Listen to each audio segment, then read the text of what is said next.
তো hello guys, কেমন আছে আপনারা? Welcome to new video. So আজকে আমি আপনাদেরকে দেখাতে চলেছি যে আপনারা কীভাবে মাইনক্রাফট অফরোড ড্রাইভ 3D ফ্রিতে ডাউনলোড করবেন।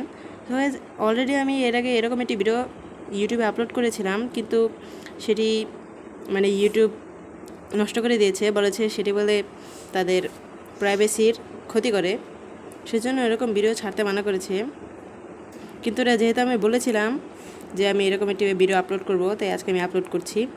সো সবার প্রথমে আপনাদেরকে গুগলে যেতে হবে এবং গুগলে যেয়ে যদি আপনারা মাইনক্রাফট ডাউনলোড করেন তাহলে সার্চ করতে হবে মাইনক্রাফট ফ্রি ডাউনলোড, এবং যদি আপনারা অফরোড ড্রাইভ প্রো ফ্রিতে ডাউনলোড করতে চান তাহলে সার্চ করবেন off-road drive pro free download.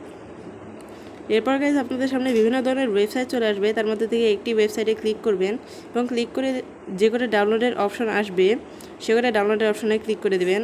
আগে যদি আপনাদের দেখায় যে you are not a robot, এরকম যদি কোনো অপশন দেখায় তাহলে সেটাতে ক্লিক করে আগে চেক করিয়ে নেবেন। আর গাইজ এভাবে আপনারা ডাউনলোড করতে পারবেন। সাইজ একটু বেশি হতে পারে অফরোড ড্রাইভ প্রোর, একটু সময় লাগতে পারে। আর গাইজ ডাউনলোড হয়ে যাওয়ার পর আপনারা জেডার চিপার নামের একটি অ্যাপ রয়েছে, সেটিকে ডাউনলোড করে নেবেন। সো ডাউনলোড করে নেওয়ার পর আপনাদের সবার প্রথমে চলে যেতে হবে ডাউনলোডের অপশনে, এবং ডাউনলোডের অপশনে যাওয়ার পর সেখানে আপনারা মাইনক্রাফট বা অফরোড ড্রাইভ প্রো দেখতে পাবেন।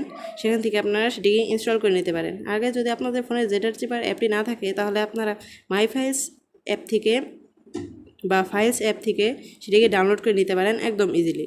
আগে এত যদি আপনাদের বুঝতে অসুবিধা হয় তাহলে আমাকে কমেন্ট করুন, আমি এর উপর আলাদা আরেকটি ভিডিও বানিয়ে দেবো। সো আজকের জন্য এইটুকুই, বাই বাই।